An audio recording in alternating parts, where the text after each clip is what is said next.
Good morning, students. We have done the exercises of chapter 3.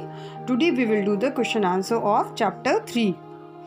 We have done very short answer type questions. Today we will do short answer type questions and long answer type questions. Now we move on to short answer type questions. What do you observe when you are visiting a nearby tailoring shop? In a tailoring shop, we observe that there are many cuttings of fabrics left over after stitching. We see that some cuttings are of cotton, some are of silk or wool, and some are of synthetic fibers. Question number 2. List the steps involved in the preparation of fabric. The following steps are involved in the preparation of fabrics. Number 1. Obtaining fiber. Number 2. Preparation of yarn from fibers by spinning. Number 3 is when two sets of yarn are involved, yarns are woven on looms to make a fabric. When a single yarn is used, the fabric is prepared by knitting.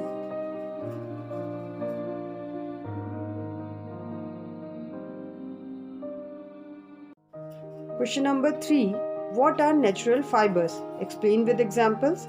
The fibers obtained from plants and animals are called natural fibers. For example, cotton from cotton balls, jute from jute plant, silk from cocoon of silkworm, and wool from hair of animals like sheep or goat. Question number 4. What are synthetic fibers? The fibers which are made from chemical substances or which are not obtained from the plant and animal sources are called synthetic fibers. For example, polyester, nylon and acrylic, etc. Question number 5. Explain how jute is obtained from the jute plant. The jute plant is normally harvested at flowering stage. The stems of harvested plants are bundled and immersed in water for 10 to 15 days. The stems rot. This process is called retting, and fibers are separated by hand. These fibers are converted into yarns to make fabrics. Figure 3.10 is a figure of a jute plant. Question number 6. What are looms? The devices on which weaving of fabrics takes place are called looms. The looms are either hand operated or power operated. Question number 7. What happens when a yarn from a torn sock is pulled? When we pull a yarn from a torn sock, then a single yarn gets pulled out continuously as the fabric gets unraveled. Socks are made up of knitted fabrics from a single yarn.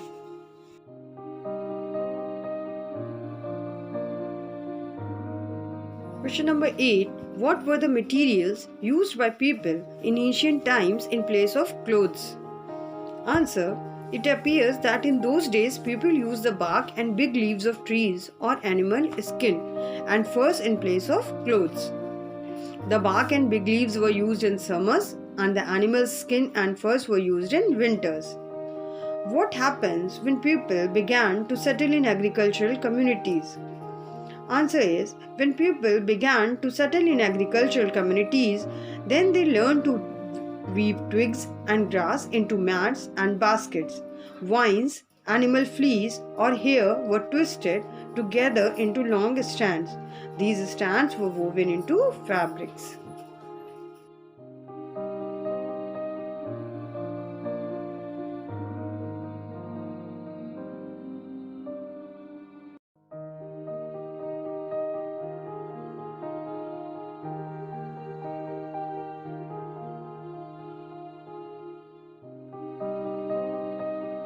Question number 10. When we burn wool, why do we get the smell of hair burn? Wool is obtained from the fleece, that is hair of sheep, goat, yak, etc. This is the reason why burning of wool resembles the burning of hair. Question number 11. When we burn nylon, why do we not get the smell of burning paper or burning hair? Nylon is a synthetic fiber obtained from chemicals. On burning nylon, these chemicals don't produce the smell of burning paper or hair, which are natural substances.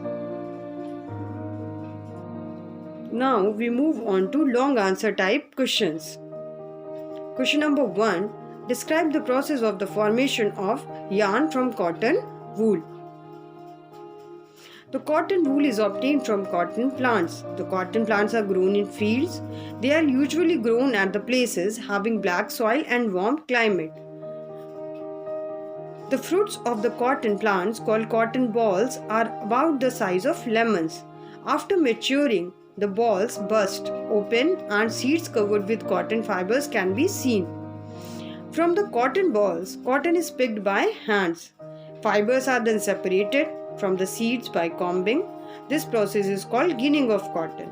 It is done by hand or by machines. These fibers are then converted into yarn. This is the picture showing ginning of cotton. Question number 2. Describe the process of spinning and weaving. Spinning. The process of making yarn from fibers is called spinning.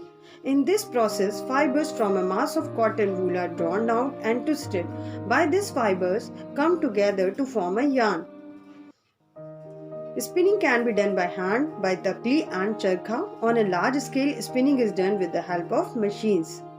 Weaving. The process of arranging two sets of yarns together to make a fabric is called weaving.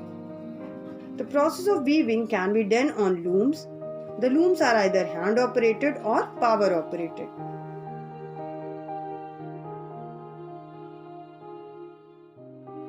Children, I hope you must have understood the topic. Thank you, children.